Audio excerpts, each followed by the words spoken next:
Selamat pagi pemirsa, sekilas info kembali hadir di sela-sela aktivitas Anda. Bersama saya, Syifa Fikri Azizah yang akan menemani Anda beberapa menit ke depan. Pada awal Maret 2020, Indonesia mengonfirmasi kasus pertama COVID-19.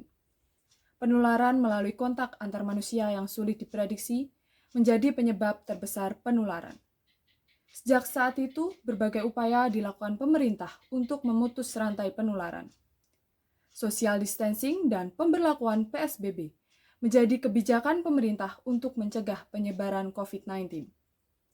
Kebijakan ini berdampak negatif terhadap berbagai aspek kehidupan manusia, khususnya ekonomi, karena menghambat laju pertumbuhan dan kemajuan. Tak hanya itu, kebijakan tersebut berakibat fatal terhadap roda kehidupan manusia. Hal ini sangat terasa dampaknya, khususnya di sektor ekonomi, karena menyentuh berbagai lapisan masyarakat. Tersendatnya laju ekonomi mengakibatkan tertutupnya kebutuhan primer manusia untuk memenuhinya. Pembatasan aktivitas masyarakat berpengaruh pada aktivitas bisnis yang kemudian berimbas pada perekonomian. Terhambatnya aktivitas perekonomian secara otomatis menyebabkan pelaku usaha melakukan efisiensi untuk menekan kerugian. Akibatnya, banyak pekerja yang dirumahkan atau bahkan diberhentikan. Namun, tidak ada pilihan lain karena cara ini dianggap paling efektif oleh pemerintah. Berdasarkan data Kementerian Ketenagakerjaan per 7 April 2020, tercatat akibat dampak COVID-19 sebanyak 39.977 perusahaan di sektor formal memilih merumahkan dan melakukan PHK terhadap pekerjanya. Total, ada 1.010.579 orang pekerja yang terkena dampak ini. 873.090 pekerja dirumahkan, sedangkan 137.489 pekerja di PHK. Sementara itu, jumlah perusahaan dan tenaga kerja terdampak di sektor informal sebanyak 34.453 perusahaan dan 189.452 orang pekerja. Namun dalam catatan tim riset menyebutkan bahwa angka ini belum menggambarkan tingkat pengangguran secara keseluruhan, karena belum termasuk pengangguran dan sektor informal dan angkatan kerja baru yang masih menganggur. Melihat kondisi ekonomi masyarakat Indonesia yang terkena dampak COVID-19, lantas pemerintah tak hanya diam. Pemerintah memberikan bantuan-bantuan, antara lain yang pertama. Pemerintah memberikan bantuan dalam bentuk kartu prakerja, di mana penerimanya akan mendapatkan bantuan senilai Rp3.550.000 selama menjalani program.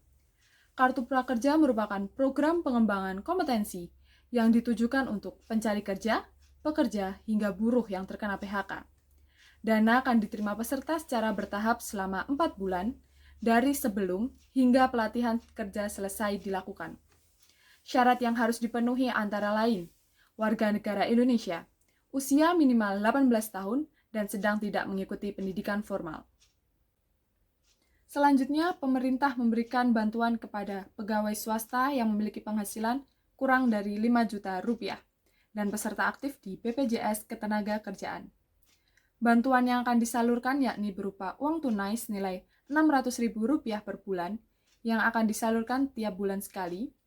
Nantinya, penerima akan mendapatkan total Rp2.400.000 yang ditransfer secara langsung ke rekening masing-masing.